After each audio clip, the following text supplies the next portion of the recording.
বাংলার মানুষের কাছে ক্ষমা চাইছি, নবান্নে বললেন মমতা বন্দ্যোপাধ্যায়। নবান্ন সভাঘরে আন্দোলনরত জুনিয়র ডাক্তারদের সঙ্গে মুখ্যমন্ত্রী মমতা বন্দ্যোপাধ্যায়ের বৈঠক হলো না। কয়েক ঘন্টা অপেক্ষা করেছিলেন মুখ্যমন্ত্রী। এরপর সাংবাদিক বৈঠক করে জুনিয়র ডাক্তারদের কাজে ফেরার ব্যাপারে জানিয়ে দেন তিনি। বৈঠকের সরাসরি সম্প্রচারের শর্ত কেন মানা হয়নি সে ব্যাপারেও নিজেদের অবস্থান স্পষ্ট করেন মুখ্যমন্ত্রী। আর কি বললেন তিনি, ডাক্তারদের অনুরোধ করছি কাজে ফিরুন।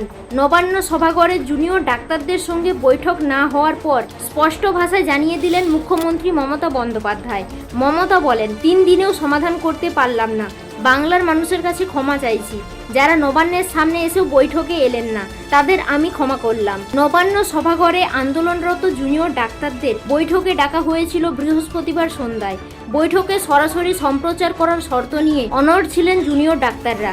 বিকেল 5টা থেকে সভাঘরে অপেক্ষা করেন মুখ্যমন্ত্রী। এরপরও ডাক্তাররা অনড় থাকায় সাংবাদিক বৈঠক করেন তিনি। মমতা বলেন, আমাকে অনেক অসম্মান করা হয়েছে, অনেক ভুল বোঝাবুঝি উৎসাহ হয়েছে, সাধারণ মানুষ রং বোঝেনি, আমি পদত্যাগ করতে রাজি আছি।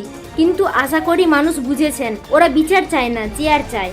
সরাসরি সম্প্রচার করার বিষয়টি নিয়ে মমতা বলেন, সরাসরি সম্প্রচারে আমাদের কোনো আপত্তি ছিল না, কিন্তু এই মামলা যেহেতু সুপ্রিম কোর্টে চলছে তাই আমরা এমন কিছু করতে চাইনি যাতে অচলাবস্থা চলতে পারে। চিঠিতে আমরা লিখেছিলাম সরাসরি সম্প্রচার করতে পারবো না। সুপ্রিম কোর্ট জুনিয়র ডাক্তারদের আগে জানিয়েছিল 10ই আগস্ট বিকেল 5টার মধ্যে কাজে যোগ দেওয়ার জন্য।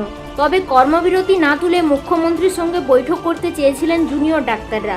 এরপরও দুপক্ষের বৈঠক এদিন হয়নি। আগামী দিনে জনসাধারণের চিকিৎসা পরিষেবা যাতে ব্যাহত না হয় সে কারণে এদিনও সাংবাদিক বৈঠক থেকে ডাক্তারদের কাজে যোগ দেওয়ার বিষয়ে অনুরোধ করেন মুখ্যমন্ত্রী। জুনিয়র ডাক্তাররা নবান্ন সভাঘরের সামনে এলেও কেন বৈঠকে এলেন না সে নিয়ে প্রশ্ন তোলেন মুখ্যমন্ত্রী।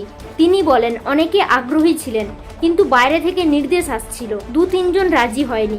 মমতার সংযোজন, আশা করেছিলাম ছোটরা এসে কথা বলবে। সুপ্রিম কোর্টের নির্দেশ অনুযায়ী সময় পেরিয়ে গিয়েছে, রাজ্য সরকার যা করবে তাতে বাধা দেব না, জানিয়েছে সুপ্রিম কোর্ট। আমি ওটাকে ঔদ্ধত্য হিসাবে দেখছি না।